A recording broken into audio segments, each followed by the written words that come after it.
On Thursday, which was the anniversary of the formation of All Progressives Congress (APC) as a political party, the former governor of Kano State, Kabiru Gaya, led members of the committee for the celebration of the anniversary to the office of the Minister of Information and National Orientation, Muhammad Idris. The delegation was at the ministry to seek the support of the minister in making the celebration a success. We're here for two purposes.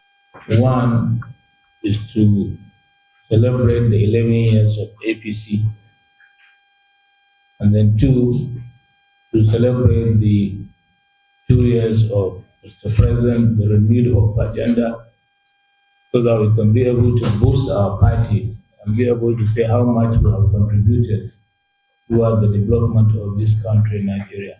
So much has happened in the last 11 years. Of course, there are a lot of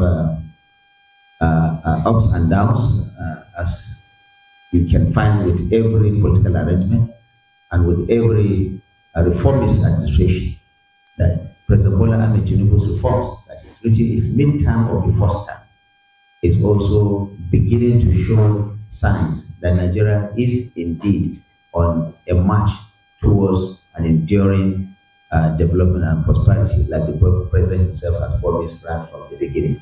Tinubu's second year in office will be on May 29, 2025, which will be an opportunity for stock-taking and assessment of the impact of the administration policies on the economy, security, and general standard of living. President Bola Ahmed Tinubu is the second president produced by the APC, with Muhammadu Buhari being the first. Meanwhile, Nigeria is set to host the 2026 World Public Relations Forum. Minister of Information has given assurance that the federal government will provide full support for the event. The minister made the pledge when a delegation of the Nigerian Institute of Public Relations visited him in Abuja. I am happy to announce to you, so that you can now announce to the nation, that Nigeria won the bid to host the 2026 World Public Relations Forum. This is the second time it is coming to Africa.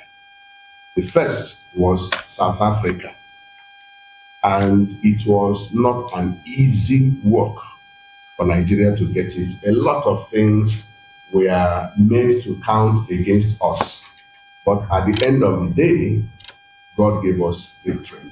I will brief the President and the Federal Council, give a note on this, and to also tie it to the hosting right of the UNESCO Category 2 MIL that Nigeria has also won. So big things are happening here. For those who think that Nigeria has been abandoned, for the first time, Nigeria is getting the approval of UNESCO to cite the MIL, the Media Information Literacy Center. It's a Category 2 UNESCO center. It's the first one ever to happen on the African continent. The minister also received the Chinese ambassador, during which he restated Nigeria's readiness to implement 2 memoranda of understanding between the China Media Group and 2 public broadcasters in Nigeria, the NTA and FRCN. And we look forward to implement the 10 partnership actions that announced during the Beijing FOCAC summit by President Xi Jinping. He promised over 50 billion worth of US dollars over the next 3 years to support programs between China and African countries. So I believe that being the most populous country on this continent, Nigeria certainly should get a big portion of that support. China and Nigeria now have, on the bilateral level, a very comprehensive level of relationship, meaning that we have taken it to the highest level possible. The signing of about 10 MOUs in Beijing, and like you have rightly said, 2 of those MOUs are actually related to this ministry. The Nigerian Television Authority, which is the largest television network in the whole of Africa, with over 100 channels, and of course covering this vast territory and reaching over 200 million people.